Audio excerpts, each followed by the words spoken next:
Twitter पर भारत विरोधी गतिविधियों पर लगाम क्यों नहीं, ये सवाल सुप्रीम कोर्ट में उठाया गया और कोर्ट ने इस पर केंद्र सरकार और ट्विटर से जवाब मांग लिया। कायदा कानून के इस वीडियो में विस्तार से इसी मसले पर बात।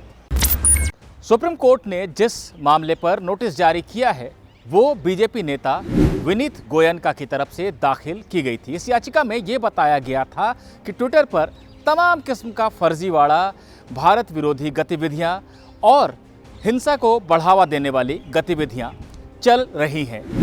यहां आम नागरिक ही नहीं बल्कि बड़े संवैधानिक पद पर बैठे लोगों के नाम और फोटो का इस्तेमाल करके भी धड़ल्ले से फर्जी प्रोफाइल बनाई जा रही है, जिन पर कोई रोक नहीं है। सिख फॉर जस्टिस जैसे भारत विरोधी संगठन की गतिविधियों को यहां खुली छूट मिली हुई है। इस पर कोई लगाम नहीं लगाया जा रहा है। कई ऐसे मामले हैं जहां पर ट्विटर में चलाए गए कैंपेन की वजह से भी हिंसा भड़की है।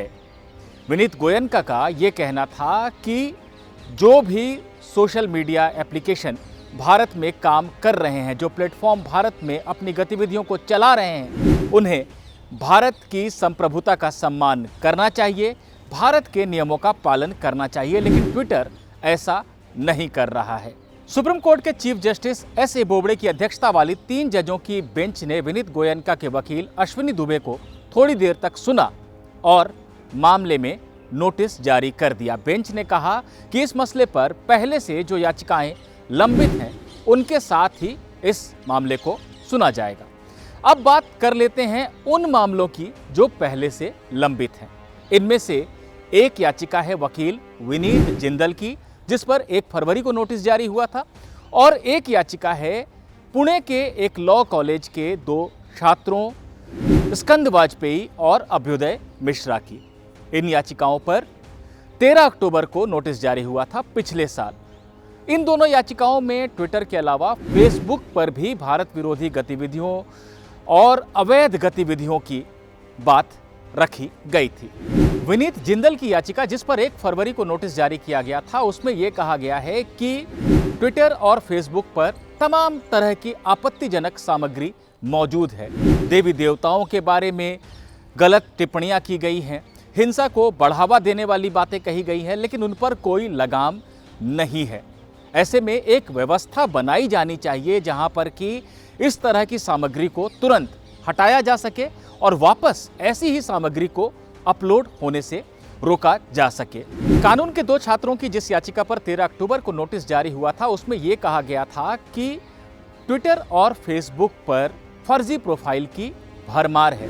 बिना वेरिफिकेशन के कोई भी किसी के भी नाम से प्रोफाइल बना सकता है या गुमनाम रहते हुए किसी भी अटपटे अनजाने से नाम से प्रोफाइल बना सकता है।